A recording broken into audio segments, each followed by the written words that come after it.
everyone, welcome back to the channel. I hope you are doing well. In today's video, I want to make a short one and I want to basically break down the IPA vowel chart. Now, I have a few videos previously on my channel doing stuff like this, but I thought it was time for an upgrade. If you do find this type of content useful, it's slightly more technical than my usual stuff, please let me know by giving it a thumbs up, press subscribe, share it with a friend. And with that, let's crack on. So what is the IPA vowel chart and why am I deciding to break it down? IPA stands for International Phonetic Alphabet, and I would say there are some flaws with this system. However, it is a really widely used way of understanding both language and accent. The IPA vowel chart is effectively like a treasure map. It's one big trapezium with a load of different vowel symbols on it, and every vowel symbol effectively maps out a different unique sound. If you are on your own trying to understand an accent or even a language and you are struggling with the chart, I hope this video can help you. Because the first thing is we kind of have to get our head around what even is a vowel. So we understand the vowel chart is this treasure map for vowels. When we're thinking about vowels in the accent or pronunciation world, vowel stands for any undisrupted airflow. So any sound that's coming out of the mouth, where there is no disruption or obstruction of my articulators.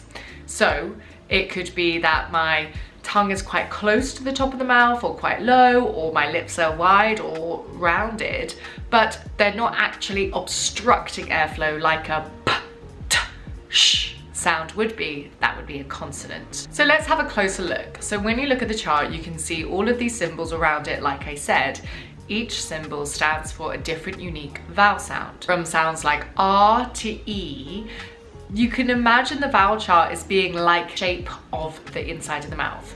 So if I turn this way, you can imagine that the top of the vowel chart is the roof of the mouth, the bottom of the vowel chart is the bottom of the mouth, the front is obviously the front, and the back is the back of the mouth. So you can imagine as we're going through the vowel chart and we're walking through it, it's like a tongue is going round like a wave around the vowel chart.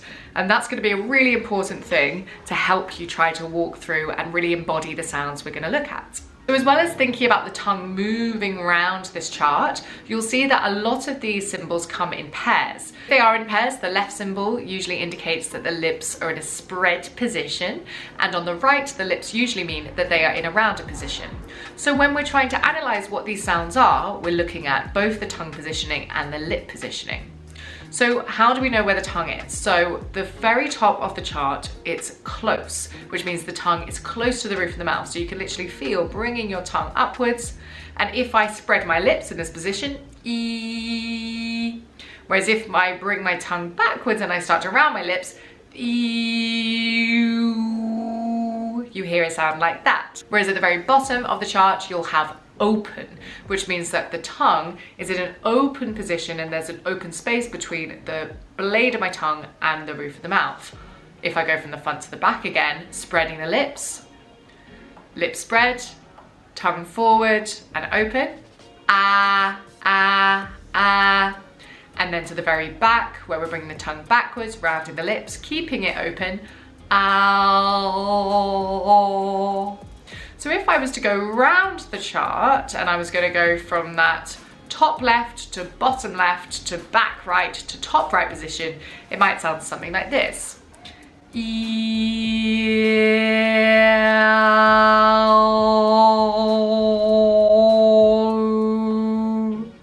And you'll be able to tell throughout that I'm also going through mid-close and mid-open, which effectively is the middle of these sounds.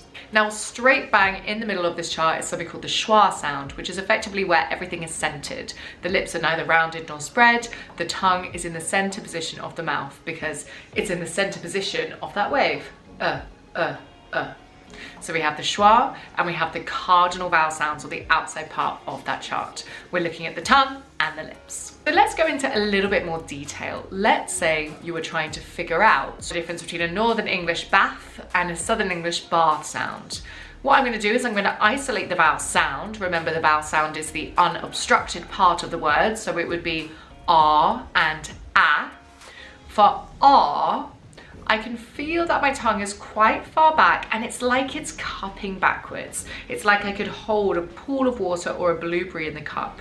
If the tongue's cupping, it's probably moving to the back part of the vowel chart. R and I can feel quite an open space, which means I'd probably put it somewhere in that bottom left position. Whereas when I say bath, bath, I can feel my tongue is almost arching forward, which means that we're coming to the front of the vowel chart. And again, I can feel that open space. So it would probably be on the other side of the vowel chart where our bath was, ah. Usually, anytime the tongue is arching, we're going forward, and cupping, we're going backwards. You then need to bear in mind that the examples I've just given you are monophthongs, which means there's one sound. If there's more than one sound and we're going into diphthong territory, it might be moving from one part of the chart to another. For example, let's say near, near, near. When I say that sound, I can hear two vowel sounds, ear, ear, ear. The first sound, E, E, E, I can feel my tongue quite far forward, but it's quite close. So I would probably put it around that top line, E. And then it goes into a, near, I'd say that's around the schwa sound because it feels like the tongue is in the center. Now, if you're sitting there at home thinking, oh my God, how can you understand where your tongue is? How can you feel all that? Trust me, it takes a lot of time. And some exercises that I would do to try to help with that include maybe rolling a little bit of salt or sugar on the tongue, maybe even playing with a blueberry and like trying to balance the blueberry, but it's just developing your proprioception of your whole tongue. I don't always get it spot on straight away. Sometimes I have to hold the vowel sound, and then I have to inhale. And that tends to help me feel where my tongue is because I can feel the cold air rushing over it. Similarly, quite often if you're going through the same sound and you're voicing it, bath, bath, bath, bath, to really feel the difference, you might want to just mouth it and try to isolate the tongue movement. That way I can then feel my tongue literally moving in those two positions. So hopefully that's been fairly clear on kind of toying up and cleaning up how the vowel chart works, a little bit about the IPA.